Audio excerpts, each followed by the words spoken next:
May isang uri ng aswang ang nang-aakit ng mga lalaki para gawin nilang biktima. Halimaw kang babae ka! Tigilan mo na ang ginagawa mo sa kanila! Sa tingin mo ba mapapatay mo ako niyan? Nagkakamali ka!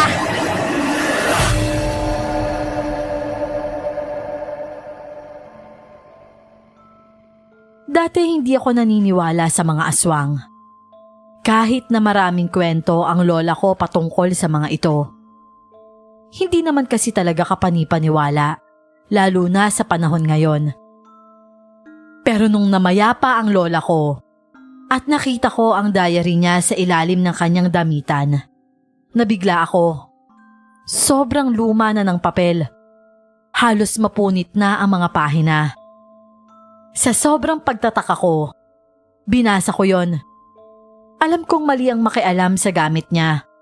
Pero may rason siguro para mabasa ko ang diary niya. Dahil nung nabasa ko ito, doon na ako naniwala sa mga kwento ng lola ko. Para mas maayos na mailahad, babasahin ko po ang diary niya bilang point of view niya. Ako nga po pala si Miguel. At ito ang kwento ng Lola Dolores ko. Bago ko po simulan ang istorya, huwag kalimutang mag-subscribe bilang suporta sa ating channel. Ate Dolores? Ate! Ate, nandiyan ka ba? Oh, Juan, bakit parang natataranta ka dyan? May problema ba? Ate, si Ramil kasi, nandiyan ba siya? Bakit ako ang tinatanong mo? Hindi ba't nasa sakahan kayo? Ate, ano kasi, bigla na lang siya nawala. Nawala? Ang laki na ng kapatid ko na yun ah. Imposibleng mawala pa yun. Hindi ate, nawawala po talaga siya. Habang nag-aani kami ng kamote, tumigil siya at nagpaalam na iinom lang ng tubig. Pero nung inabot na siya ng 1 oras, sinanda ko na siya. Akala ko nakatulog lang siya sa kubo kung saan kami namamahinga pero nang tignan ko doon wala naman siya. Nagpatulong na nga ako sa ilang kasamahan namin para hanapin siya pero hindi po namin siya mahanap. Inaakala ko ngang umuwi na siya pero wala pala rito. Naku, saan kaya siya pwede pumunta?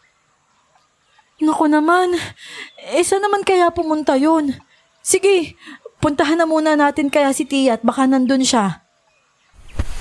Nadaanan ko na po kanina pero wala po siya doon. Ay naku, hindi bale.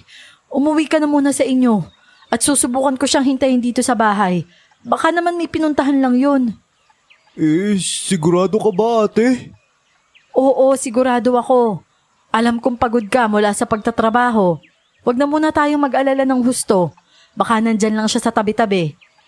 O sige ate, babalik na lang ako rito bukas na umaga. O sige, salamat sa pag-aalala sa kapatid ko ha, Juan? 5 ng Agosto taong 1944. Ang araw kung kailan nawala ang kapatid ko. Kahit sobrang nag-aalala ako sa kanya, pilit kong tinatataga ng loob ko. Nung gabing mabalitaan kong nawala siya, inisip kong baka may pinuntahan lamang siya sa kabilang baryo. May ilan kasi kaming kamag-anak roon. Ngunit sa sumunod na araw, mali ang inaasahan ko. Wala pa rin si Ramil at nag-uumpisa na akong kabahan sa posibleng mangyari sa kanya. Ate Dolores, wala pa rin po bang balita tungkol kay Ramil? Hindi ko na kayang sumama sa paghahanap sa kanya dahil mapapagalitan na ako ng amo namin Kailangan ko na magsaka ngayong araw. Wala pa rin Pero hindi bale. Ayos lang ako. At huwag kang mag-alala. Wala namang problema sa akin. Pwede naman din ako magpasama sa kamag-anak namin. Sigurado ka ba ate? Kung ganun, aalis na ako. Kapag natapos na ang oras ng trabaho, babalikan na agad kita at sasamahan. Walang problema yan. Teka Juan. May itatanong lang sana ako sa'yo. Ano yun ate? May napansin ka bang kakaiba kay Ramil nitong mga nakaraang araw? Kakaiba?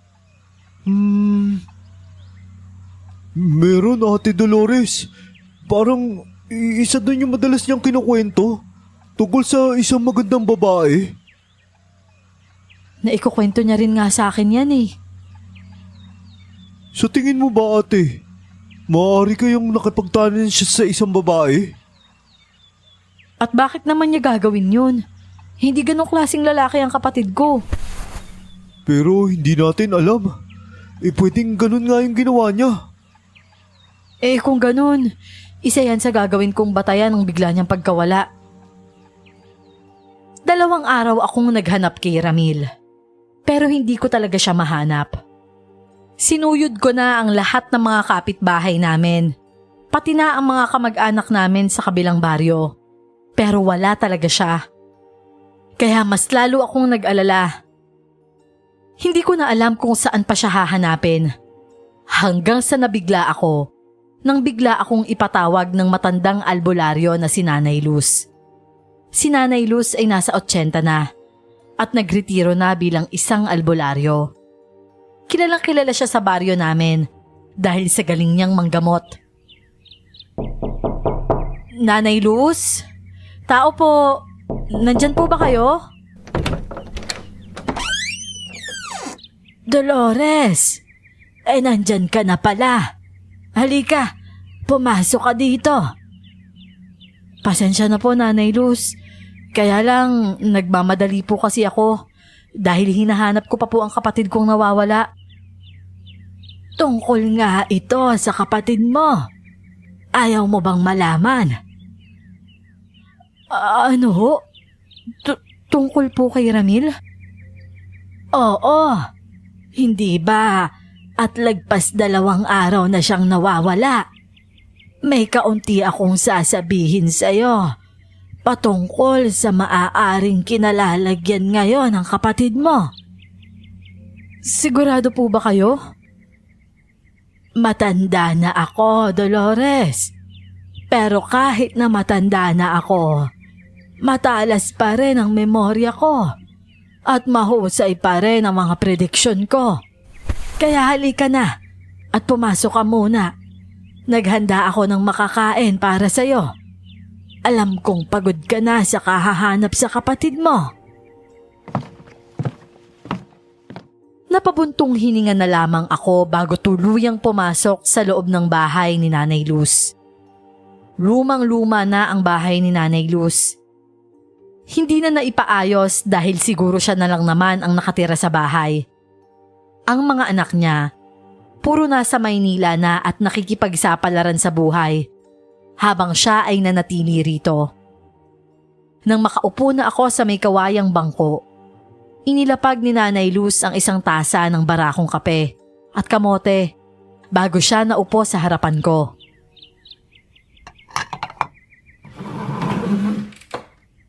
Ay kumain ka na muna. Kailangan mo ng lakas para mahanap ang kapatid mo. Maraming salamat po, Nanay Luz. Sigurado akong nahihirapan ka. Kung buhay pa ang nanay mo malamang na mas natataranta na yon sa kahahanap sa kapatid mo. Minsan nga ho nagdarasal ako sa nanay. Baka dalawin niya ako sa panaginip at ituro niya sa akin ang kinalalagyan ng kapatid ko. Nanay Luz, ano po bang alam ninyo? Yung pwedeng makatulong sa akin sa paghanap sa nawawala kong kapatid. Alam mo ba kung ano ang isang aswang? Aswang? Yun po bang kumakain ng laman ng tao na wangis tao rin? Oo, ayun nga. May isang uri ng aswang ang nang-aakit ng mga lalaki para gawin nilang biktima. Ang tawag doon ay isang bangkilan. Napakaganda nito, lalo pat sinaunang babayla ng mga ganoong klaseng aswang. Para silang diyosa, may kakayahan silang magpatubo ng pakpak na gaya ng sa mga paniki. Kaya rin nilang magwangis baboy ramo o di kaya kung ano pang klaseng hayop kung kinakailangan. Yang mga bangkilan, Nagsimula sila sa baryo malapit lang sa atin. Naniniwala ang mga ninuno ko na sumasamba sa demonyo ang isang bangkilan, kaya binibigyan siya nito ng gantimpala. At yun ay ang kakayahang meron siya. Nanay Luz, bakit niyo po ito sinasabi sa akin? Dolores, maaaring isang bangkila ang kumuha sa kapatid mo. Nanaginip ako kagabi. Isang lalaki ang kinuha ng napakagandang dalaga. Ang ibig niyo po bang sabihin, maaring naging biktima ng isang bangkilang aswang ang kapatid ko? Parang imposible naman po yun. May nililigawan bang babae ang kapatid mo? Wala naman po, Nanay Luz. Kung meron man, sasabihin niya sa akin kaagad yun. Kung hindi niya nililigawan, may hinahangaan ba siyang babae? Natatandaan ko nga pong sinabi niyang babae na napakaganda raw. Nakatira daw sa bahay ng general na Hapon sa kabilang baryo. Nakita niya raw ito nang maghatid sila ng kamote sa mga sundalo ni general. Simula po noon, bukang bibig na niya yung dalagang yon. Kung ganon, hindi ka pa rin ba naniniwala sa akin? Para pong imposible. Pero kung iisipin ko po ang reaksyon ng kapatid ko sa tuwing ikukwento niya sa akin ang tungkol sa babaeng yun, parang sobrang nakakabighani nga ang dalagang yun. Maaaring yun nga ang bangkilan, Dolores. Paano po kung hindi? Hindi pa ako nagkakamali sa aking mga prediksyon, Dolores. Namahana ko ang kakayahan kong ito sa kamag-anak kong babaylan. Isang babaylan na taliwas sa bangkilan na kumuha ng kapatid mo. Sa Diyos siya naglilingkod. Marami na akong narinig na kwento tungkol sa mga bangkilan. Pero sa tingin ko ngayon ko palang talaga masasaksihan ang gaya nila. Pero Nanay Luz, kung pupunta ka roon, dalhin mo ito. Isa itong anting-anting na maaaring gumabay sa'yo. Huwag mo ring kalimutang magdala ng bolo, bawang at asin. Yon ang mga panlaban mo sa kanya. Sigurado ho ba kayo rito, Nanay Luz? Sigurado ako. Isang aswang ang kumuha sa kapatid mo. At sigurado rin akong buhay pa siya. Nag-alangan ako kung paniniwalaan ko ba si Nanay Luz sa mga sinabi niya. Kahit alam kong magaling siyang albularyo. Kaya naman nagpa siya akong maghintay pa ng isang araw at maghanap kay Ramil sa buong baryo. Pati na rin sa karatig baryo namin. Ate Dolores, wala pa rin po bang balita tungkol kay Ramil? Wala pa rin talaga, Juan. Napapagod na ako at nawawala na ako ng pag-asa na makikita ko pa yung kapatid ko. Hindi ba tinawag ka ni Nanay Luz noong isang araw? Ano bang sabi niya sa'yo? Hindi ba yun nakatulong sa paghanap natin kay Ramil? Kasi, Juan, hindi ako makapaniwala . Parang imposible kahit na parang may basihan yung mga sinabi niya. Ate, wala naman siguro masama kung susubukan mo, diba? Ano ba sinabi ni Nanay Luz at hindi ka makapaniwala? Basta, pag-iisipan ko na lang munang mabuti. Nag-aalangan man ako. Sa tingin ko, ito na lang ang pag-asa para mahanap ang kapatid ko. Kung saan-saan na ako napadpad para mahanap siya. Pero di ko magawa. At sa tingin ko, ito na lamang ang pag-asa ko. Kaya naman dala ang mga ibinilin sa akin ni Nanay Luz. Sumugod ako ng mag-isa sa may kagubatan, patungo sa mansyon ng general. Alam kong delikado ito, pero handa pa rin akong sumugal para lang mahanap ang nag-iisang kapatid ko. Maagang namatay ang tatay namin. Pinatay siya ng mga sundalong Amerikano. Habang ang nanay ko naman, nagkasakit sa puso at namatay noong nakaraang taon. Kaya tanging si Ramil na lamang ang pamilya ko. Hindi ako makakapayag na hindi ko siya maililigtas. Habang papalapit ako sa mansyon, hindi ko inaasahan ang maririnig ko.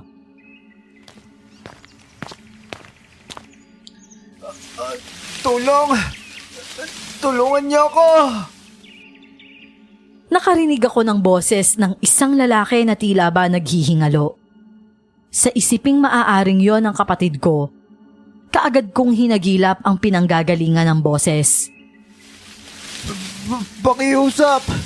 Tulong! Tulungan niyo ako! Ilang saglit pa, sa aking paghahanap ay natagpuan ko ang isang lalaki na sugatan habang nakaupo at nakasandal sa isang malaking puno. Mabilis kong tinawid ang distansya naming dalawa at tiningnan ang sugat sa kanyang braso, kung saan patuloy na umaagos ang dugo. Tila nabaril siya. Tulong! Tulungan niyo ako! Saglit akong nag-alangan kung tutulungan ko ba siya, lalo na't hindi ko naman siya kilala. Hindi ka naman masamang tao, di ba? Kahit masamang tao ako, wala na akong laban ngayon sa'yo.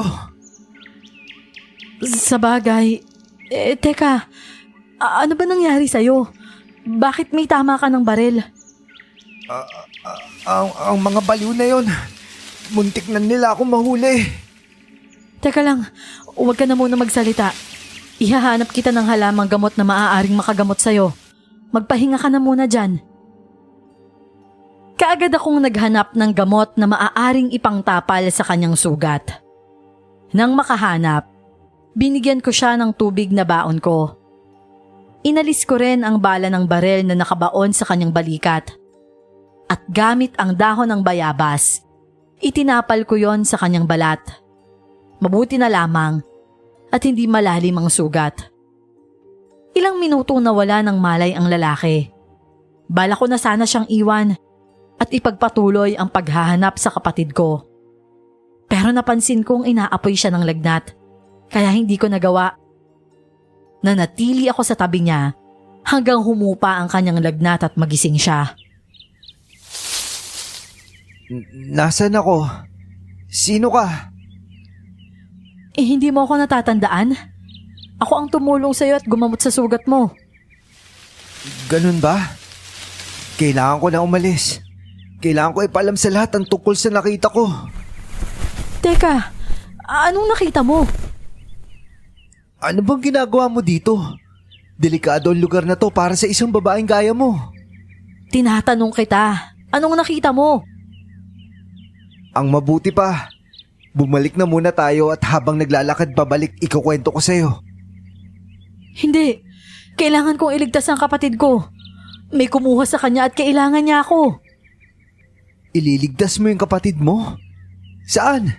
Sa isang halimaw? Anong ibig mong sabihin? Alam mo ba yung nakita ko doon? Nakita mismo ng mga mata ko kung paano kinain na isang napakagandang babae ang kaibigan ko. Kitang-kita ko kung paano humaba ang kuko niya. At kung paano lumitaw yung malapaniki niyang pakpak. Nakakakilabot. At kung hindi ka handa, sigurado akong wala kang magagawa. Siguradong patay ka na. Nakaramdam ako ng takot sa sinabi niya. Sa isiping nakita niya ang aswang na sinasabi ni Nanay Luz. Nangilabot ang buo kong katawan. Kung tama ang sinasabi niya, ibig lang sabihin nun, hindi dapat ako basta-bastang susugod. Pwede mo bang ikwento sa akin yung buong pangyayari? Yun kung papayag kang bumalik tayo, ikukwento ko sa'yo habang naglalakad pabalik. Sige, sabihin mo sa akin ang lahat. Huwag kang magtira ng kahit isang detalye. Kailangan kong iligtas ang kapatid ko sa lalong madaling panahon.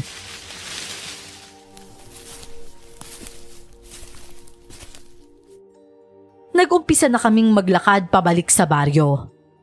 Habang naglalakad, inaalalayan ko siya dahil medyo mahina pa ang katawan niya. Ang sabi ng matalik kong kaibigan, may nagugustuhan daw siyang dalaga na nakatira dito sa pusod ng kagubatan, sa mansyon ng general. Balak niya itong ligawan, kahit na binalaan ko siya na wag na ituloy. Pero matigas pa rin yung ulo niya. At araw-araw pa rin dumadalaw sa mansyon. Isang hamak na magsasaka lamang yung kaibigan ko. Pero ang sabi niya sa akin, umamin daw yung babae na gusto rin siya nito. At anong nangyari? Sa sumunod na araw, hindi na siya umuwi.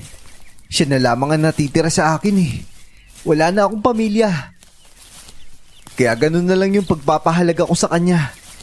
Pinuntahan ko agad ng mansyon para alamin kung nandun siya. Pero ang sabi ng mga sundalo, wala silang pinapasok na binata sa mansyon. Hindi naman ako naniwala. Kaya naglakas loob akong pasukin ang mansyon mula sa likuran. At nung makapasok na ako, hindi ako mapaniwala sa kung anong nakita ko doon. Bakit? Ano bang nakita mo? May nakita akong kulungan. Maraming lalaki ang nakukulong doon. Mabuti na lang at nakatago ako. Dahil kung hindi, nakita ako ng babae. Yung babae yun, nakakabigani yung ganda niya. Pero nung kunin niya ang kaibigan ko nang walang kahirap-hirap, doon ko na napagtanto na hindi siya normal na tao. Anong ginawa mo pagkatapos? Paano ka nakatakas kung ganun? Na makita kong kinaladkad ang kaibigan ko, sinundan ko kung saan sila papunta. At nakita kong dinala niya yun sa isang kwarto. Hindi niya na sinara yung pinto, kaya nakita ko kung paano kinain ng babaeng yun ang kaibigan ko. Nakita niya ako pero kaagad akong tumakas. Doon ako nabaril ng isang sundalo pero maswerte naman ako nakatakas. Ang babaeng nakita mo, posibleng siya ang aswang o bangkela na sinasabi ng matandang manggagamot sa baryo namin. Aswang? Di ba yun yung sinasabi ng matatanda na kumakain daw ng tao? Ibig sabihin, ganun ang wangis ng isang aswang. Ang sabi sa akin, isang uri lang daw ng aswang ang babaeng yun. Isa siyang bangkilan. Isang aswang na nang aakit ng mga kalalakihan para bihagin at gawin niyang pagkain. Kaya mas lalo tayong dapat mag-ingat. Hindi siya normal.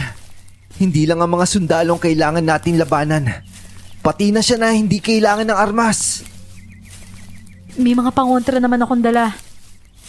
Walang silbi ang mga pangontrang dala mo kung hindi ka handa. Sigurado ako nagbitbit ka ng pangontra papunta. Pero hindi mo pinaghandaan ang mga dapat mong gawin. Hindi ako nakasagot sa sinabi ni Antonio. Dahil sa totoo lang, ganun nga talaga ang ginawa ko. Nagmadali akong pumunta rito. Bit-bit ang mga pangontra na pwede kong ipanlaban sa aswang. Hindi ako handa, aminado ako roon. Kaya naman pumayag ako sa sinabi ni Antonio na bumalik na muna at maghanda para sumugod roon. Doon ko lang nalaman na sa parehong baryo pala kami nakatira. Hindi ko lang siya kilala dahil bagong lipat siya kasama ang kaibigan niya. Ika-9 ng Agosto taong 1944. 4 na araw nang hindi umuuwi si Ramil. At mas tumitindi pa ang kaba ko sa bawat araw na lumilipas. Iniisip ko na baka kinain na ng aswang na yon ng kapatid ko. Pero hindi naman ako pwedeng sumugod roon nang hindi ako handa. Kagaya nga ng sabi ni Antonio. Bakit babalik ka pa roon kahit na alam mong pwede kang mapahamak? Dahil gusto kong bigyan ng hustisya ang pagkamatay ng kaibigan ko. Ganun ba siya kahalaga sa'yo? Nahanda mong isakripisyo ang buhay mo? Oo. Nang mamatay ang buong pamilya ko sa isang sunog, siya ang nandyan para kupkupin ako at samahan. Noong mga panahong sobrang lungkot ko dahil nawala yung pamilya ko, nandun siya at hindi ako iniwanan. Kaya hindi ako papayag na hindi makuha ang hustisyang dapat niyan makuha. Napakabait mo namang kaibigan, Antonio. Mabait ka rin kapatid, Dolores. Sana talaga hindi pa huli ang lahat na mailigtas pa natin ang kapatid mo. Sana nga, Antonio. Pero kahit na anong mangyari, kailangang mapatay natin ang aswang na yon. Oo. Kaya simulan na natin gumawa ng sandatang pwede nating ipanlaban sa kanya. Sa tingin mo gagana ito? Hindi ako marunong gumamit nitong tirador. Kaya nga tuturuan kita. Yan ang gagamitin natin para tirahin siya gamit ang bawang. Para pwede mas malayong distansya natin mula sa kanya. Hanggat maaari, huwag natin siyang hayaang makalapit. Oo, sige. Pero matuturuan mo ba ako sa maiksing panahon? Kung porsigido ka matuto, makakaya mo yon. Siyempre naman. Tinuruan ako ni Antonio na gumamit ng tirador. Kahit na mahirap yon sa umpisa, lalo na at nagpaltos ang mga daliri ko sa paggamit nun. Sa 2 araw na pag-aayos namin ng mga gamit, nadadalhin namin pati na rin sa pag-iensayo ng mga dapat naming gawin. Nakita ko ang determinasyon sa mga mata ni Antonio. Ramdam kong tamang tao ang kasama ko para gawin ang misyong ito. Bakit ba kahit anong gawin ko, parang hindi naman ako natututo? Ano ko ba naman, Dolores? 2 araw pa lang natin to, no? Ang totoo niyan, kailangan natin magsanay ng mabilisan para matuto ka na. Mukha ba talaga akong natututo? Hindi ko pa rin natatamaan yung bote gamit ang tirador. Marunong ka na humawak na maayos. Ang kailangan mo na lang, ibigay ang buong atensyon mo sa boteng yan. Masyadong puno ang utak mo ng takot, kaya hindi mo natatamaan. Paano ko ba kasi gagawin yun? Halika, aalalayan kita. Mula sa aking likuran, hinawakan ni Antonio ang magkabila kong kamay at ipinosisyon ang tirador patungo sa bote. Ramdam ko ang mainit niyang katawan mula sa aking likuran. Hindi ko alam kung kaya ko bang ibigay ang buong atensyon ko sa bote. Gayong ganito siya kalapit sa akin. Titigan mo maigi yung bote at isipin mo kung gaano katindi ang pagnanais mong tamaan ng tirador ang bote na yan. Ipikit mo yung kaliwang mata mo. Sinimulan kong hatakin yung goma habang hawak ang maliit na bato na nasa dulo nito. Kahit mabilis ang kabog ng dibdib ko, lalo na sa lapit namin ni Antonio sa isa't isa, pinilit kong ibigay ang buong atensyon ko sa bote. Hanggang sa binitawan ko yon at bumulusok ang bato patungo roon. Napanganga ako nang mapatumba ko yon. Antonio, natamaan ko! Natamaan ko rin sa wakas! Sabi ko sa iyo eh. Magagawa mo yan basta't ituon mo lang yung buong atensyon mo. Alam ko malalim ang iniisip mo kaya hindi mo magawa eh. Salamat, Antonio, ha? Pakiramdam ko handang-handa na talaga ako sa laban na to. Hindi pa sapat to, Dolores. Kailangan pa natin maghanda ng husto. Alam ko naman yun. Pero ang tanging sigurado ako, tama ang taong kasama ko sa laban na to. Basta, Dolores, lalaban tayo para makamit ang hustisya. Ilang araw din kaming naghanda. Hanggang sa ang determinasyong nararamdaman namin, mas lalo pang nag-alab. Ate Dolores! Ate Dolores! Nandiyan ka ba? Ate! Ano na naman, Juan? Ang aga-aga nang bubulabog ka. Ate Dolores, hindi lang pala si Ramil yung nawawala sa baryo natin. Sa pagtatanong ko para sana makalakap na impormasyon kung nasan si Ramil, nalaman ko marami palang nawawalan lalaki. Hindi lang binata, kahit yung mga tatay. Ano? Ilang tao ang nawawala kung ganun? Sa pagtatanong ko, nasa 5 na ata ang nawawala, kasama si Ramil doon. Malala na talaga to, Juan. At wala pang ginagawa ang gobyerno patungkol dito? Alam mo naman ang gobyerno natin, Ate Dolores. Sa tingin ko, may tinatago sila sa atin. Juan, ang totoo niyan, may hinala ako kung nasaan si Ramil. Pati na yung iba pang taong nawawala. Ano? Saan? Sa mansyon ni General Yoshida. Ano? Paano naman sila makakarating doon? Basta, sasabihin ko sa iyo ang ilang impormasyong nalalaman ko kapag nabuo na namin ni Antonio yung plano namin. Ate, sigurado ka bang hindi ka mapapahamak dyan? Baka mapahamak kayo. Handa ako sa kahit anong kapahamakang pwede kong kaharapin. Basta makuha ko lang pabalik ang kapatid ko. Oo, sige ate. Basta't sabihan mo ako ha. Kailangan alam ko kung anong hakbang ang gagawin ninyo.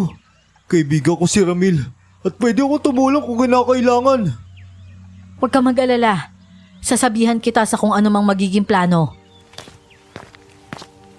Hinintay kong bumalik si Antonio sa bahay ko para muling pag-usapan ang mga plano at dapat naming gawin. Tanghali na siya dumating, dala ang isang papel. Antonio, ano yan dala mo? Iginuhit ko yung mga daan na alam ko sa mansyon na yon. Ang kaso, hindi ko alam ang buong pasikot-sikot dahil hindi naman ako nakalibot doon. Pero, eto yung natatandaan kong daan na pwede natin magamit kung sakaling papasok tayo doon. Mas mabuting alam mo na rin yung daan. Salamat, Antonio. Sisiguruhin kong kabisaduhin na tatandaan ko to. Mas mabuting dalhin mo na to. Hindi mo man natatandaan. Ang importante, dala mo ang papel na yan. Nga pala, Antonio, nabalitaan ko sa kaibigan ng kapatid ko, si Juan. Marami din daw lalaking nawawala sa baryo natin. Hindi lang daw si Ramil at ang kaibigan mo ang nawawala. Inaasahan ko na yan, Dolores. Sa dami ng mga lalaking nakakulong sa mansyon na yun, sigurado akong hindi lang taga rito sa baryo ang mga yun, maging sa ibang baryo pa. Hindi ba sila nakukonsensya sa ginagawa nila? Sa tingin ko, hindi na. Isa pang iniisip ko, bakit nila ginagawa to? Bakit hinahayaan na isang general na mangyari yung gantong bagay? At sa loob pa ng kanyang bahay? Kung ano man yun, may matindi siyang dahilan. Kailangan nating kausapin si Nanay Luz tungkol sa mga nalalaman niya sa bangkilan. Sigurado ako, may malalaman tayong dahilan kung bakit nila to ginagawa. Siya, halika na. Puntahan natin yung mga sinasabi mong makakatulong sa atin. Hapon nang mapagpasyahan naming puntahan nga si Nanay Luz. Saktong nasa labas lamang ito ng kanyang bahay habang humihigop ng kape. Pinatuloy niya kami sa bahay niya at kaagad na nakipag-usap. Dolores, iha! Oh, anong balita? Nanay Luz, nandito po sana kami para humingi ng tulong sa inyo. Tulong? Para saan naman? Para sa plano naming pagsugod sa mansyon ng General na Hapon. Sige. Magtanong ka sa akin at sasagutin ko hanggat makakaya ko. Iniisip po kasi namin, ano bang maaaring dahilan kung bakit nag-aalaga ng isang bangkila ng General? Dahil nakakatakot naman talaga yun. Nakita mismo nitong si Antonio ang bangkilan. Maaaring ginagamit niya ang bangkilan para sa sariling interes. Kagaya na lang ng may ipinapangako sa kanya ang bangkila na yon, kapalit ng mga lalaking ipinapakain ng general sa kanya. Ano po sa tingin niyo ang ipinapangako ng bangkilan? Ang mga bangkilan ay sinaunang aswang. Kasabayan nila ang mga dato. Maaring isa siyang babaylan na may kakayahang makakita ang hinaharap o makapanggamot. Hindi natin alam, Dolores. Kung ano man ang dahilan, sila lang ang nakakaalam noon. At sigurado ako, masama ang dahilan na yon. Malalaman siguro natin kapag nakarating na kami roon. Mag-ingat kayo sa gagawin ninyo, ha? Nararamdaman kong magiging madugo ito. Gaano kadugo, Nanay Luz? Sobra. Kaya kailangan nyo ng makakasama. Huwag kayong susugod sa isang labanan na kayo lang at wala kayong ibang kasama. Nang dahil sa payo na yon ni Nanay Luz, nagpasya kaming sabihin kay Juan ang aming plano at makipagtulungan sa kanya. Ang lahat ng plano ay maayos naming inilatag sa kanya para hindi magkagulo ang mga yon. Sigurado na ba talaga kayo sa balak ninyong gawin, Ate Dolores? Pwede namang sasama ako sa inyo sa pagpasok sa loob. Dahil baka hindi nyo kayanin na kayong dalawa lang. Mas maiging dalawa lang kami sa loob para hindi agad kami mapansin. Mas kapansin-pansin kung marami tayong papasok eh. Kung sa bagay, tama ka. Paano nga pala? Paano kami papasok? Bigyan nyo kami kahit 1 oras lang. 1 oras at kung hindi kami makalabas, gawin nyo na ng walang pag-aalinlangan. Dolores, hindi naman yata tama yan. Kung hindi tayo makakalabas sa loob ng 1 oras, malamang napatay na tayo ng mga sundalo o kaya naman ng mga aswang na yon. Mas mabuting magawa na nila ang dapat nilang gawin para kung sakali man, mapatay nila yung aswang. 1 kalahating oras, Dolores. 1 oras. Meron tayong kalahating oras para pumasok at kalahating oras para bumalik. Mas mabuting magawa natin ng mas mabilis. Ate, talaga bang sigurado ka na? Baka naman nabibigla ka lang. Sigurado ako. Buo ang desisyon ko nung gabing yon. Kailangan naming magmadali. Masyado ng maraming araw at oras ang ginugol namin sa paghahanda. Kaya pagdating doon, hindi na dapat kami mag-aksaya ng oras. Dapat kahit ang oras ng paglabas at pagpasok sa mansyon, kalkulado para hindi kami sumablay. 12 ng Agosto taong 1944, gabi nang magpasya kaming sumugod. Nauna na kami ni Antonio na pumunta roon kagaya ng nasa plano namin. Gabi kami sumugod para hindi kami mapansin. At saktong naghahanda na ang lahat para magpahinga. Pagdating namin doon, dumaan kami sa likod ng mansyon. May isang bintana roon na ang sabi ni Antonio, hindi masyadong nadadaanan ng mga sundalo dahil sa loob iyon ng isang bodega. Upang makaakyat, gumamit kami ng hagdan na ginawa rin namin at binitbit papunta rito. Nang makaakyat kami sa bintana, maswerte kaming walang tao sa bodega. Kaya naman malaya kaming nakapagpahinga na muna bago tumuloy sa plano. Inilapag ko ang mapa na iginuhit ni Antonio sa may lamesa at saka binasa yon. Paglabas dito, may pasilyo sa kaliwang parte. Pagkatapos, lulusot tayo sa may kanang daan, kung saan nandun yung daan pababa sa may kulungan kung saan kinukulong yung mga lalaki. Wala bang sundalong nakaharang? Meron, pero ako nang bahala sa kanila. Sigurado ka ba? Baka mahuli ka lalo na't may baril sila. Bago pa sila makahugot ng baril, putol na ang ulo nila. Ganon talaga ka brutal? Biro lang, basta ako nang bahala.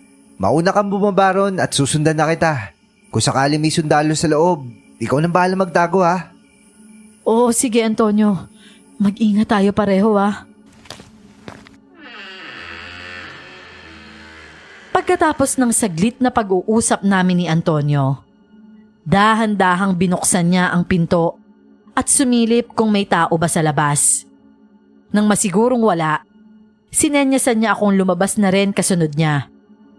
Kagaya ng sinabi niya, dumaan kami sa may kaliwang bahagi ng pasilyo. Pagkatapos, naglakad kami ng dire-diretso hanggang sa marating namin ang dulo ng pasilyong yon at kumanan kami. Doon ay nakita namin ang mga sundalong nagbabantay sa isang pintuan. Aaminin kong kinabahan ako, lalo na nang kinuha ni Antonio ang tirador at tinira niya gamit ng maliit na bato ang sundalo. Tumama sa ulo ng isa ang bato at kaagad yung dumugo. Kaya agad itong lumingon sa direksyon namin. Bubunot na sana ito ng baril, pero mabilis na tumakbo si Antonio at pinatumba ang sundalo sa isang sipa lang. Dolores, bilisan mo! Pumasok ka na! Ako nang bahala dito! Sumunod ka, Antonio! Bilisan mo! Nakita kong nakipaglaban pa siya sa sundalo bago ako tuluyang pumasok sa loob. Mabuti na lamang, walang sundalo sa loob kaya nagawa kong maglakad ng diretso papasok. At halos manlumo ako nang makita kung ano ang mga naroon. Kagaya ng sinabi sa akin ni Antonio, totoong maraming mga lalaki ang nakakulong sa tila selda. Kung bibilangin ay lagpas 30 ang nakakulong. Nang makita ako ng mga naroon, kaagad silang nanghingi ng tulong. Nagmamakaawa sila sa akin na iligtas sila. Dolores, nawala na malay yung sundalo.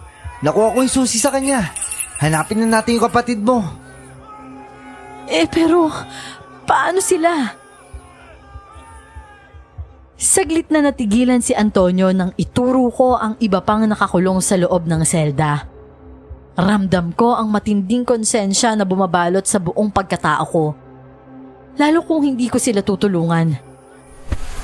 Sa ngayon, hanapin muna natin yung kapatid mo. Pero kung ang kapatid ko lang ang ililigtas natin, hindi ba magiging konsensya natin kung iiwan natin sila? At sa tingin mo, paano tayo makakalabas dito kung lahat sila tutulungan natin? May mga taong tutulong sa atin, Antonio. Yung mga taong yun, hinahanap din nila ang mga kamag-anak nila. O siya, sige na nga. Halika na. Hanapin na muna natin yung kapatid mo. Hinanap namin si Ramili sa mga kulungan na naroon. Pero kahit na anong hanap namin, wala siya. Hanggang sa isang preso ang naroon na nagsabing ang hinahanap namin, baka yung payat na lalaking kinuha ng general kanina lang. Nanlumo ako sa narinig kong yon. Unti-unti, nakaramdam ako ng panghihina. Dolores, kumalma ka. Paano ako kakalma, Antonio? Paano kung huli na nga talaga tayo? At naipakain na nga ng general ang kapatid ko sa aswang na yun. Kung ganon, mas kailangan mo magpakatatag. Ayaw kitang paasahin na baka buhay pa siya. Pero kailangan mo maging matatag dahil kailangan natin ipagtanggol ang kapatid mo. Kailangan natin isakatuparan ng plano. Pero wala na tayong ililigtas, Antonio. Meron. Sila oh. Saglit na natigilan ako sa sinabi ni Antonio. Naluluhang nag-angat ako ng tingin at tiningnan ang mga lalaking umaasa na mailigtas sila ngayong gabi. Na sana ngayong gabi sa wakas, makapiling na nila ang kanilang mahal sa buhay. Ang sabi mo kanina, magiging konsensya mo kung hindi mo sila tutulungan. Ngayon, gawin na natin. Pangako ko sa'yo, kapag nakalabas ang mga ito, papasok muli tayo at hahanapin yung kapatid mo. Pero 1 oras lang ang meron tayo. Sinabi ko kay Juan na bigyan tayo ng palugit. 1.5 oras. Alam ko masyado ka lang nadadala sa bugso ng emosyon mo nung sinabi mong 1 oras lang, kaya kinausap ko palihim si Juan. Kung ganon, halika na. Iligtas na natin ang mga taong to. Kahit nanghihina pa ako dahil sa nadiskubring kinuha ng general ang kapatid ko, lakas loob akong tumayo para umpisahang tulungan ang mga nakakulong roon. Isa-isa naming binuksan ang selda at pinapila ang mga lalaking naroon. Hindi lang binata, may mga tatay na rin. Ngunit katakatakang walang matanda. Pinakiusapan din namin sila na huwag mag-ingay dahil baka marinig kami. Sa pagkakataong na ilabas na namin silang lahat, handa na sana kaming maglakad patungo sa pinasukan naming pinto kanina. Nang makarinig kami ng pagaspas ng pakpak. Lahat kami ay natigilan. Kasunod nun ay ang mapang-akit na boses ng babae. At saan kayong lahat pupunta? Iiwanan niyo ba ako rito ng nag-iisa? Sobrang lakas ng kabog ng dibdib ko. Mabilis na lumingon ako. Ganon din ang iba. Isang babaeng napakaganda ang nasa harapan namin ngayon. Mahaba ang itim na itim niyang buhok at maputi ang kanyang balat. Wala siyang suot na pang itaas. Natatabunan lang ng mahaba niyang buhok ang kanyang dibdib. Ang pang-ibabang suot niya, palda. Isa-isang nagtakbuhan ang mga kalalakihan. Pero bago pa man sila makalabas, kaagad na sumigaw ang bangkilan. Huminto kayong lahat at bumalik kayo sa inyong mga selda, aking mga mahal. Hindi pwedeng iwanan niyo ako rito ng nag-iisa. Tila na hipnotismo ang mga kalalakihan. Kabilang naroon si Antonio. Namilog ang mga mata ko nang pati siya ay naglakad patungo sa may selda. Antonio! Saan ka pupunta? Antonio! At sa tingin mo, susunod pa siya sa'yo? Hindi na. Akin na ang puso niya. Halimaw kang babae ka! Tigilan mo na ang ginagawa mo sa kanila! At sino ka naman para utusan ako? Hindi mo ko kilala, babae. Isa ka lang hamak na taong hampas lupa. Lumipad ang bangkelan patungo sa direksyon ko at mabilis na sinugatan ng aking pisngi. Hindi ko yun inaasahan kaya hindi ako nakailag. Sa sumunod na balik niya, akmang aabutin niya sana ako. Pero mabilis akong nakayuko at nagmamadaling dinukot ang mga bawang mula sa bag na hawak ko. Hindi ko na dinampot ang tirador. Wala na akong panahon para doon. Talagang nakahanda ka, babae. Sige, susubukan ko ang galing mo. Talagang handang-handa ako. Ito sa'yo! Sa muling paglipad niya pabalik, mabilis na hinagis ko sa kanya ang bawang na hawak ko. Hindi ko siya natamaan pero hindi ako sumuko. Pinagbabato ko siya ng mga bawang na nasa bag ko at unti-unti ko siyang natatamaan sa pakpak at sa iba't ibang bahagi ng kanyang katawan. At ang epekto nun, umuusok ang parteng natamaan ng bawang. Sa tingin mo ba mapapatay mo ako niyan? Nagkakamali ka! Papatayin kita! Papatayin kitang halimaw ka! Papatayin kita sa kahit anong paraan! Mula sa tagiliran ko, hinugot ko ang bolo na nakasabit roon at pinahiran yon ng asin at katas ng bawang. Kaagad akong pumwesto para maghanda sa muling pagsugod niya. At gaya ng inaasahan ko, natamaan ko siya sa bandang braso. Aray! Aray ko! Talagang palaban kang babae ka! Hindi ako titigil hanggat hindi kita napapatay! Naging mas mabilis ang paglipad ng bangkelan, kaya nahirapan akong habulin siya. Natamaan niya ako sa may balikat, pati na rin sa pisngi. Mahapdi at masakit ang mga sugat na natamo ko sa kanya, pero wala akong pakialam. Handa akong mamatay basta't mapatay ko rin siya. Pilit ko siyang inabot ng bolo na hawak ko, hanggang sa sinabuyan ko na rin siya ng asin. Doon mas lalong umusok ang kanyang katawan at pakpak. Napapahiyaw na siya sa sakit sa kanyang nararamdaman. At alam kong anumang sandali, bibigay na ang watak-watak na pakpak niya dahil sa pagkakasunog mula sa asin at bawang na hinahagis ko sa kanya. Hanggang sa isang beses ko pa siyang sinabuyan ng asin. Bumulusok siya pabagsak at hinang-hinang nahulog sa sahig. Walang yakang babae ka! Pagbabayaran mong ginawa mo sa akin! Ikaw ang magbabayad. Pagbabayaran mo ang mga buhay na kinuha mo! Inangat ko ang hawak kong bolo at marahas na tinaga ang pakpak niya para hindi na siya makalipad. Napahiyaw siya sa sakit kasunod noon. Binudburan ko pa siya ng asin at bawang. Unti-unting umusok ang buo niyang katawan at habang nangyayari yon, narinig ko ang boses ni Antonio. Dolores? Ano nangyari? Nilingon ko si Antonio na tila ngayon lang natauhan sa nangyari. Ilabas na natin sila bago pa magpagaling yung aswang na yan. Bakit hindi mo pa siya pinatay? Hindi ko kaya, Antonio. Mamamatay rin naman siya mamaya. Bilisan na natin bago pa ituloy nila Juan ang plano. O sige, halika na! Kaagad naming binuksan ang mga selda at pinatakas ang mga lalaking binihag. Madaling-madali kami. At nang makakatakas na sana kami, may biglang humarang sa aming napakaraming sundalo. And where do you think you're going? Nang lumingon kami, kaagad na bumalot ang matinding takot sa buong pagkatao ko.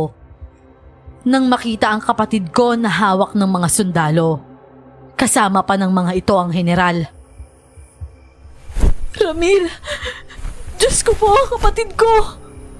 Dolores, kumalma ka! Hindi, Antonio! Hawak niya ang kapatid ko! Hindi ka pwedeng maging bayolente. Kailangan natin kumalma at makipagnegosasyon sa kanya. At sa tingin mo ba makikinig siya sa atin? Imposible! Kumalma ka muna, Dolores. Pakiusap! Pero hindi ako nagpatinag kay Antonio. Nangibabaw sa akin ng matinding galit at kagustuhan na makuha ang aking kapatid. Bitawan mo ang kapatid ko! And you want me to let go of your brother? And why would I do that? I will not let go of this kid until we make a deal. Anong sinasabi mo? Dolores, mukhang gusto niya makipagkasundo sa atin. Tama ang sinasabi ko sa iyo. Gusto niya ng negosasyon. At anong gusto niya kung ganon? Ibigay na natin at nang matapos na to. Teka lang, kakausapin ko siya. Humarap si Antonio sa general. At kahit nahihirapang bumuo ng mga salita, gamit ang Ingles, sa tingin ko nagkakaintindihan naman sila. General, can you tell what deal you want? Leave the rest of the boys here, and I will let go of this kid with you. Make sure everything that you saw inside of the mansion remains here. Dolores, ang sabi niya, gusto niyang iwan natin yung ibang lalaki kapalit ng kapatid mo. Ano? Hindi pwede yun. May buhay rin ang mga taong to. At hindi kaya ng konsensya ko na iwan silang lahat dito. Pero Dolores, pwede natin itong ikamatay kapag hindi tayo sumunod sa kanila. Pwedeng matapos na lang ang buhay natin ngayon. Napakaraming sundalo. Lahat sila may dalang baril. Nakalimutan mo na bang may isa pa tayong plano? Anong gagawin natin kung ganun? Hindi pa tayo nakakalabas. Basta, hindi ako papayag. So, have you decided yet?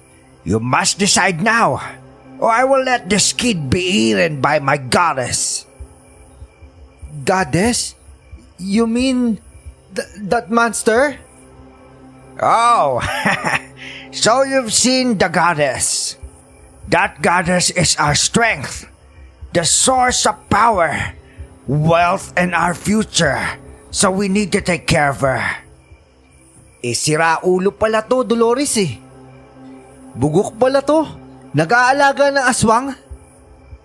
Ano ba kasing sinabi niya? Ang sabi niya, Diyosa daw nila yung aswang na yun. Kung hindi ba naman tanga tong siraulong to? At bakit niya inaalagaan ng isang aswang? Siya raw yung nagbibigay ng kayamanan at lakas sa kanya. Tama nga si Nanay Luz. Tama siya na ganito ang isip ng isang walang utak na general. Naturingang general pero ang nasa isip, puro pera't kapangyarihan. Hey, what are you two talking about? Tell me your decision now, or I will kill this kid.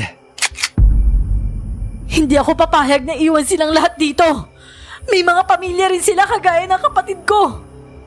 Pero Dolores, pare-parehas tayong mamamatay kung sakali. Hindi pa yata nakakarating sila, Juan. Magtiwala ka lang, Antonio. General, we will not make deal what you want. Let us all go. You monster! For a weakling like you, the two of you are tough, eh? Take them all! Nag-umpisa kaming palibutan ng mga sundalo. Nakaramdam ako ng kaba, pero pilit kong tinataga ng loob ko. Hindi sapat ang dala namin ni Antonio na panglaban sa mga sundalong narito. Dahil ang hinanda lang namin para sa aswang. Kung halimaw ang aswang na yon, mas halimaw ang general na nasa harap namin. Wala siyang awa. Hindi niya naisip ang buhay ng taong sinasakripisyo niya. Makamit lang ang inaasam niyang yaman at kapangyarihan. Nang unti-unti nang dinadampot ng mga sundalo ang mga taong naroon, ilang saglit lang ay nakaamoy kami ng tila ba na susunog. Doon narinig namin ang sigawan sa labas ng mansyon. Nagtakbuhan ang mga sundalo patungo sa direksyon ng kanilang mahal na general. Got them! Kaagad na lumaban ang mga kalalakihan. Naagaw ng ilan ng baril ng mga sundalo. Ang ilan ay nabaril at nasugatan, pero hindi kami sumuko. Ngunit hindi pa pala natatapos ang lahat ng ito. Dahil ang bangkilan, bigla na lang lumabas. Naghiyawan ang mga naroon, lalo na nang makita ang nakakatakot nitong wangis. Hindi na ito halos makalipad dahil sa mga sugat na natamo nito. Pagkatapos noon ay biglang nagsalita ang bangkilan. Ilang libong taon na akong nabubuhay. Hindi ako papayag na ganito lang matatapos ito. Magpahinga ka na! Itigil mo na ang kahibangan mong halimaw ka! Kaagad na nakita ng bangkila ng direksyon ko. At sa isang iglap, nasa harapan ko na siya. Namilog ang mga mata ko habang sinusubukang lumayo sa kanya dahil sa labis na takot. Halos bumao ng mahahaba niyang kuko sa aking leeg. Narinig ko ang sigaw ni Antonio mula sa malayo, maging ng mga tao sa paligid na unti-unti nang nagtatakasan. Malapit na akong mamatay. At hindi ako papayag na matapos lang dito ang lahi ko. Ano kaya kung ikaw ang magpatuloy? Hindi pwede. Napakatapang mo. At ang mga kagaya mo ang dapat na magpatuloy sa lahing sinimulan ko. Unti-unti siyang lumapit sa akin. Mula sa kanyang bibig, nakita ko ang isang kulay itim na bato na lumabas mula roon. Tila balak niya atang ipasa yon sa bibig ko.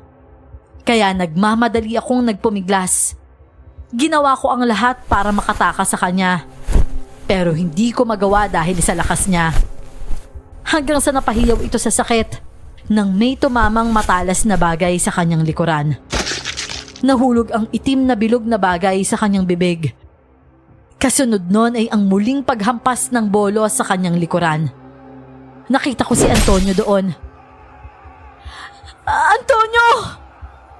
Dolores, ako nang bahala dito. Itakas mo na si Ramil. Doon ko lang nakita na si Ramil ay nabitawan na ng mga sundalo dahil nagtakbuhan na sila patungo sa nasusunog na parte ng mansyon. Kaagad akong lumapit kay Ramil. At nang aakayin ko na sana ito, nakita ko si General Yoshida na dinampot ang itim na bato sa sahig at nanginginig na isinubo yon. Nagulat ako pero hindi ako agad nakapagsalita. Nang lumingon ang general, nakita niya ako at agad na tinutukan ng baril. Do you think you can survive here? If I die, you'll all have to die as well. Nakaramdam ako ng kaba. Kaagad kong inangat ang mga kamay ko.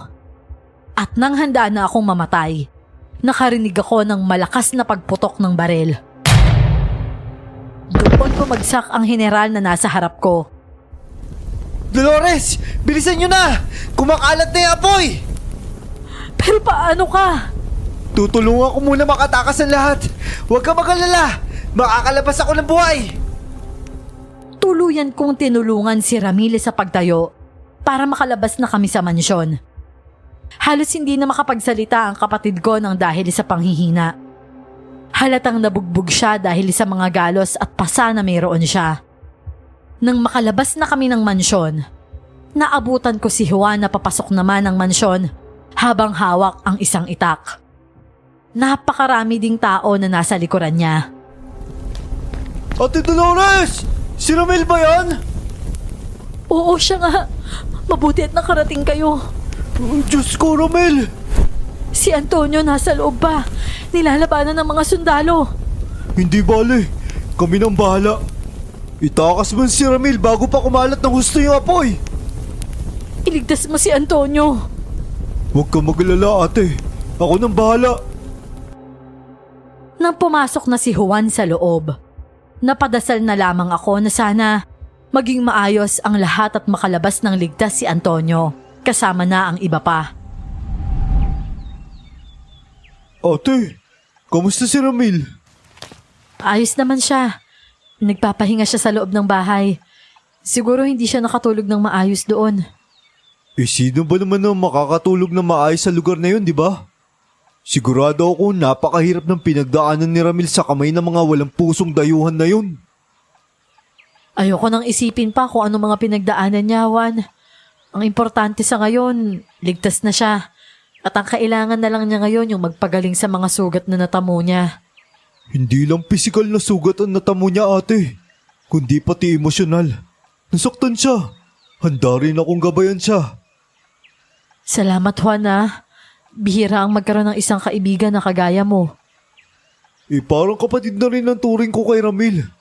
Lumaki kami na sabay, kaya ganit na lang yung pagmamahal ko sa kanya. Sana manatili kayo sa ganito, ha? Napakaganda ng pagkakaibigan niyo, Juan. 13 ng Agosto, taong 1944. Isang araw matapos masunog ang mansyon ni General Yoshida. Sa wakas ay natapos na ang kasamaang pinalaganap niya sa buong baryo at sa mga kalapit na baryo nito. Kumalat ang balitang ito, ngunit kaagad na ipinagbawal ng gobyerno ang pagkakalat ng tsismis patungkol sa nangyari. Oh, Juan, nandito ka pala. Opo. Napadaan lang ako para kamustahin si Ramil. Hindi bale. Aalis na ako para makapag-usap kayo ni Ate Dolores. Nako, hindi naman kita pinapaalis Hindi nga. Pero alam ko namang kailangan niya mag-usap ng kayong dalawa lang. Tila may ibig ipakahulugan si Juan sa sinabi niyang yon. Napailing na lamang ako habang papaalis na si Juan. Bakit ka pumunta rito? Dapat nagpahinga ka na lang muna sa bahay mo. Hindi ako mapakali sa bahay. Mag-isa lang kasi ako Isa pa, gusto ko malaman kung ayos ka lang. Hay nako, Antonio. Alam mo namang maliliit na sugat lang ang natamo ko dun sa aswang na yon. Nagamot ko na. Mas malala ang sayo dahil may tama ka ng bala ng baril. Kaya huwag kang mag-alala sa akin. Sinusubukan ko naman huwag mag-alala. Anong ibig mong sabihin? Sinusubukan kong huwag kang isipin. Dahil hindi naman dapat. Alam ko namang ayos ka lang Pero hindi ka mawala sa isip ko. Sa tingin mo, bakit kaya? Hay nako, Antonio. Iba na yan. Iba na nga. Teka nga, ano ba talagang ibig mong ipakahulugan? Ang gusto ko lang sabihin, may nararamdaman na yata ako para sa'yo. Bakit parang ang bilis naman ata? May tama bang bilis at bagal pagdating sa pag-ibig? Hindi ko alam. Pero kung ano man yung nararamdaman mo, baka hindi ko pa masuklian. Matapos ng lahat ng nangyari, hindi pa ako handa sa ganyan. Handa ako manligaw. Tsaka handa ako maghintay sa oo mo. Ilang taon na kaya mong hintayin? Kung taon na nga abutin, baka kailangan ko ng idaan sa dahas. Sira ulo ka talaga, Antonio. Bahala ka. Kung gusto mong manligaw, nasa iyo naman yan Kagaya ng sinabi ni Antonio, niligawan niya nga talaga ako. Araw-araw ay hindi siya nagsasawang ipakita sa akin na determinado siyang mapasagot ako ng oo. Aaminin ko may gusto rin ako kay Antonio. Pero hindi ko gustong tila minadali ang magiging relasyon namin. Kaya naman hinayaan ko na muna siyang manligaw. Nang inakala naming ayos na ang lahat, isang kahindik-hindik na balita ang dumating sa amin. Habang nagmimerienda kami ni Antonio sa loob ng bahay, narinig ko ang isang malakas na pagkatok mula sa pinto. Buksan ko na yung pinto. Wag na, ako nang bahala. Ituloy mo na lang yung pagkain mo.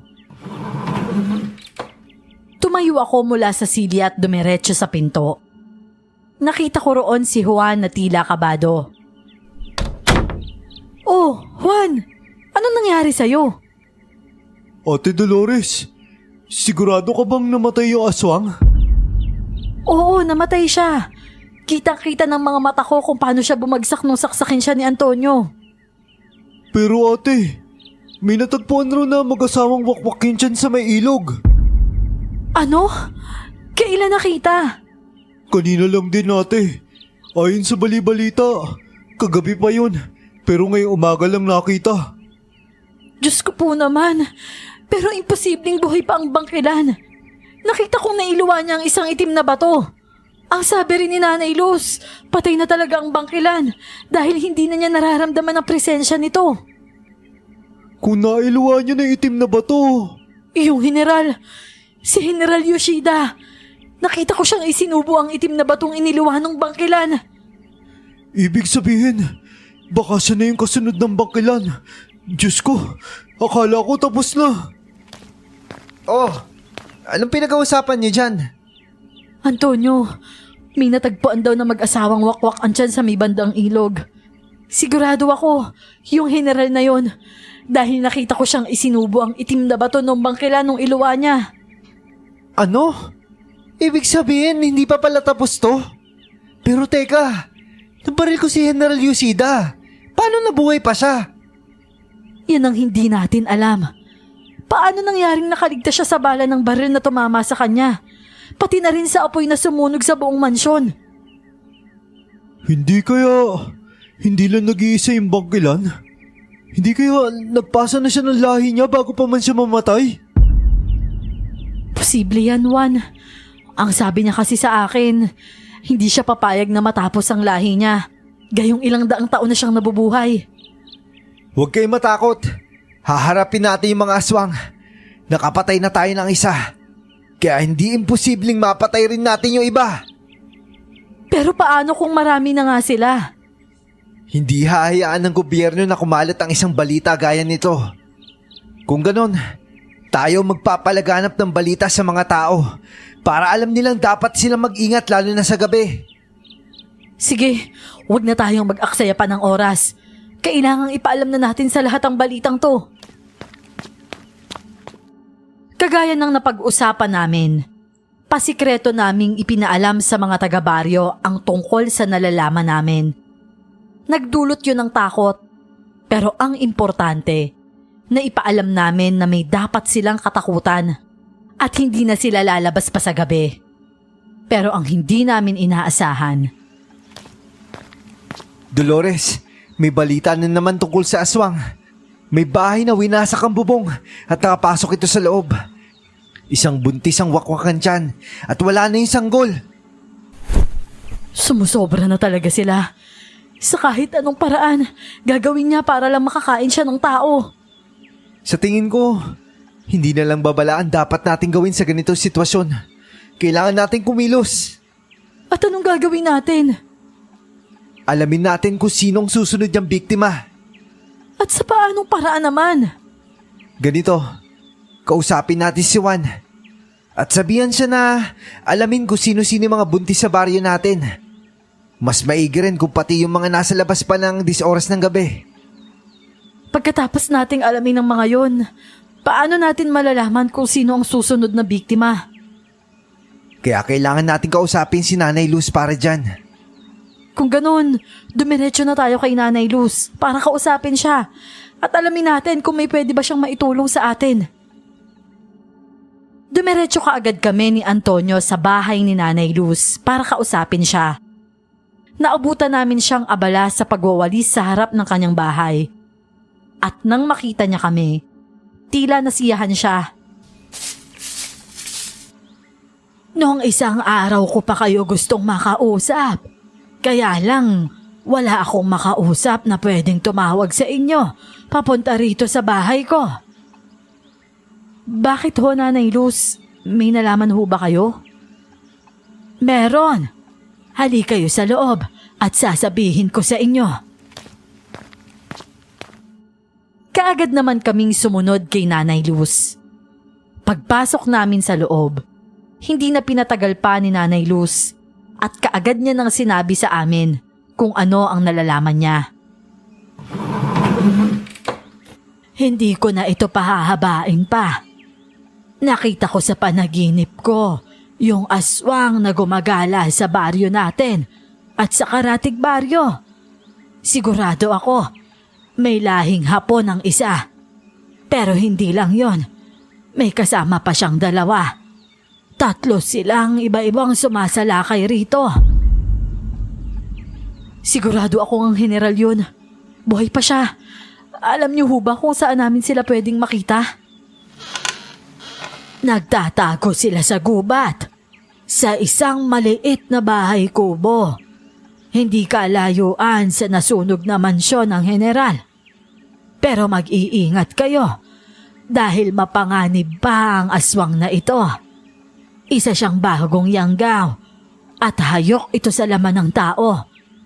Kaya gano'n na lamang sila kung umatake dahil gutom na gutom pa sila at wala pang kontrol sa mga sarili. Ano pa ho ang mga kailangan naming gawin, Nanay Luz? Iwasan nyo na mahawaan kayo ng pagkaaswang. Dahil sa simpleng laway nila, kaya kayong mahawaan ito. Sige ho, Nanay Luz. Tatandaan namin ang lahat ng bilin mo sa amin. Mag-iingat kayong 2, ha? Dala ang bilin ni Nanay Luz. Naghanda kami ni Antonio kasama na si Juan para puntahan at patayin ang mga aswang. Bago pa sila makabiktima ng mas marami at makahawa ng kanilang lahi. Nang handa na kami sa pagsalakay namin sa lungga ng mga aswang, dumiretso na kami sa gubat kung saan sila naglulungga. Sa tingin mo ba, nandito malapit yung kubo na sinasabi ni Nanay Luz? Wala akong natatandaang may nakita akong maliit na bahay kubo nang pumunta tayo rito. Pero malaki ang tiwala ko kay Nanay Luz. Siguradong meron dito malapit. O sige, magpatuloy lang tayo sa paghahanap. Ate, kuya, ayun oh. Napalingon kami sa direksyon kung saan itinuro ni Juan. At nakita nga namin ang isang bahay kubo. Kaagad kong pinatahimik si Juan. Nauna naman si Antonio na lumapit sa may kubo. Marahan lang ang lakad niya habang sinisilip ang loob ng kubo. At nang nasa tapat na siya nito, lumingon siya sa amin at tumango. Indikasyon na nasa loob nga ang mga aswang. Tulog sila. Anong gagawin natin? Sisilaban natin ang bahay nila habang tulog para hindi tayo mahirapan.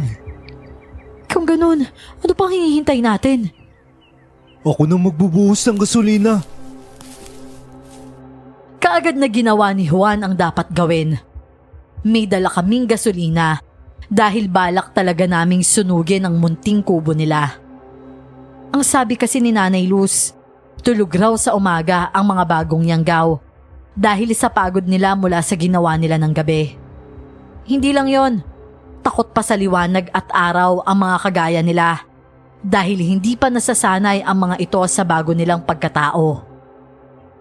Sumilip ako sa loob ng bahay nila para siguruhin na naroon ang 3. At nang masigurong naroon nga sila, sinenyasan ko si Juan na sindihan na yon. Kaagad na pinaapoy ni Juan ang bahay kubo nila. Habang kami, tumakbo palayo roon. Naghintay kami dahil alam namin ang maaaring mangyari sa oras na magising sila. At nang unti-unti nang lumakas ang apoy, doon na naghiyawan ang mga aswang. Ilang saglit pa, pumwesto na kaming 3 sa posisyong pinag-usapan namin. Maya-maya pa ay lumabas na sila sa kubo. Mababangis ang itsura nila kumpara sa itsura ng bangkilan. How dare you burn our house? You already burned our mansion, and now this! Hindi kami titigil hanggat hindi ka namamatay. Dapat patay ka na ngayon eh. Paano mo na kayang mabuhay pa? It's because we should continue our legacy. Creatures like us should continue. Hindi ko na masyadong naintindihan ang sinabi ng general. Alam kong galit na galit siya. Hindi na ako kumibo. Basta ginawa na lang namin ang kung ano ang nasa plano. Pinagbabato namin sila ng bawang habang si Antonio at Juan lumaban gamit ang bolo na dala nila. Nahirapan kami sa paglaban Lalo pa at mas matindi ang gutom ng mga ito kesa sa bangkila na kinalaban ko. Halatang hayok sila sa laman sa paraan ng pagsalakay nila. Ngunit sa huli, nagawa namin silang tapusin sa pamamagitan ng pagsaksak sa kanilang mga puso gamit ang bolo na pinahira ng bawang. Siguraduhin nating patay na silang tatlo. Patay na kuya. Sigurado ako. Ano? Kailangan pa ba natin hintayin yung pagluwa nila ng itim na bato? Sa tingin ko, oo. Dahil lang sabi ni Nanay Luz, ilagay natin sa bote ng benditadong tubig na dala natin para masigurong hindi na sila magkakalat pa ng lahi. Kung ganun, mga ilang oras tayo maghihintay. Hindi ko alam. Ang alam ko lang, kailangan nating maghintay hanggang sa magtagumpay tayo. Naghintay kami roon. Matagal bago lumabas ang itim na bato. Pero ilang saglit lang, unti-unti na nila itong nailuwa. At kaagad namang kinuha ni Antonio ang mga yon. Marahan niya yung kinuha at inilagay sa bote na may benditadong tubig. At nang matapos na, binigyan ko siya ng pamunas para punasan ng kanyang kamay. Pagkatapos niyang hugasan ng benditadong tubig ang kamay niya, para masigurong hindi siya mahahawa ng aswang. Halina kayo, tapos na ang trabaho natin dito. Sigurado ka na bang hindi mabubuhay ang mga yan? Nailuwa na nila ang itim na bato, kaya siguradong hindi na sila mabubuhay pa. Wala na kayang aswang. Sila na kaya ang huli? Hindi ko alam, Antonio. Pero ang makapatay ng 3 aswang, malaking bagay na yon. Di ba sabi ni Nanay Luz, sa baryong to nagsimula yung aswang na bangkilan? Oo, Antonio. Dito nagsimula ang bangkilan. Yung aswang na inalagaan ng general. Siyang kauna-unahang bangkilan, pero hindi natin alam sa ibang lugar.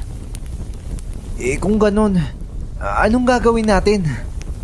Ang importante, maayos tayo. Importante, maayos ang baryo natin. Ito ang gumagambala ng mga kagaya nila. O sige. Ngayon at maayos na to.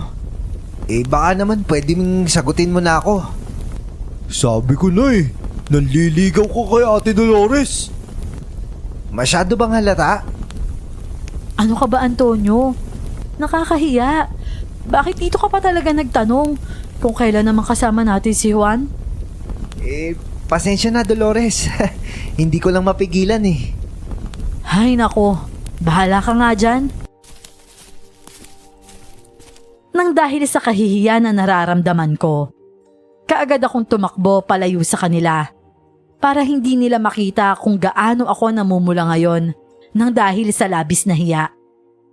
Sa dami ng pagkakataong tanungin niya ako tungkol doon, sa harap pa talaga ni Juan. Mula ng araw na yon, wala nang nabalitang pinapatay na tao o wakwak ang tiyan. Naging maayos na ang baryo namin, pati na rin ang mga karatig baryo namin. 12 ng Agosto, taong 1945, sinagot ko si Antonio sa panliligaw niya sa akin. Sa labis na tuwa niya, niyaya niya kaagad akong magpakasal. Masyado ka naman yatang nagmamadali, Antonio. Paano kung makahanap ka pa ng iba? Alam mo, Dolores, dapat ikaw yung mag-alala. Baka makahanap pa ako na iba dahil ayaw mo akong pakasalan. Ganun ba yun? Kasasagot ko lang sa'yo Iba na kaagad ang bukang bibig mo. Hala, ikaw naman nag-umpisa tungkol sa iba. Ang gusto ko lang naman, pakasalan ka. Pero halata namang nag-aalangan ka eh. Baka ikaw yung may gustong iba. Ewan ko sa'yo, Antonio. Dapat yata hindi na kita sinagot. Ayoko pa naman sa lahat yung makulit. Ayos lang ba kung maghiwalay na tayo? Nako, biro lang pala. Yayayain na nga kita magpakasal sa susunod na taon eh. Sa ngayon, maging masaya muna tayo sa relasyon na meron tayo. Hindi. Di ba gusto mo nang magpakasal? Maghanap ka na ng iba tapos pakasalan mo na. Dolores naman, huwag ka naman ganyan. Sinubukan ko lang naman kung kaya bang lusutan eh. Sa sobrang pagmamahal ko sa'yo, gusto na kita pakasalan. Ay nako, ang lakas mo talagang mambola, Antonio. Totoo naman ang sinabi ko sa'yo. Mahal kita, Dolores. Kung hindi kita mahal, Tatagal ba ng 1 taon ng panliligaw ko sa'yo? Baka 1 buwan pa lang sinukuhan ko na. Habang sinusulat ko ang diary kong ito, naaalala ko kung gaano kaganda ang kislap ng mga mata ni Antonio habang nakatingin sa akin at sinasabing mahal niya ako. Walang araw na hindi pinaramdam sa akin ni Antonio ang pagmamahal niya sa akin. Siguro, nakadagdag sa pagmamahal niya sa akin ang mga pagsubok na dinaanan namin. 1 taon matapos ang lahat ng nangyari, tuluyang gumaling si Ramil. Oo, nagkasakit siya sa utak dahil sa tindi ng trauma na kanyang naranasan.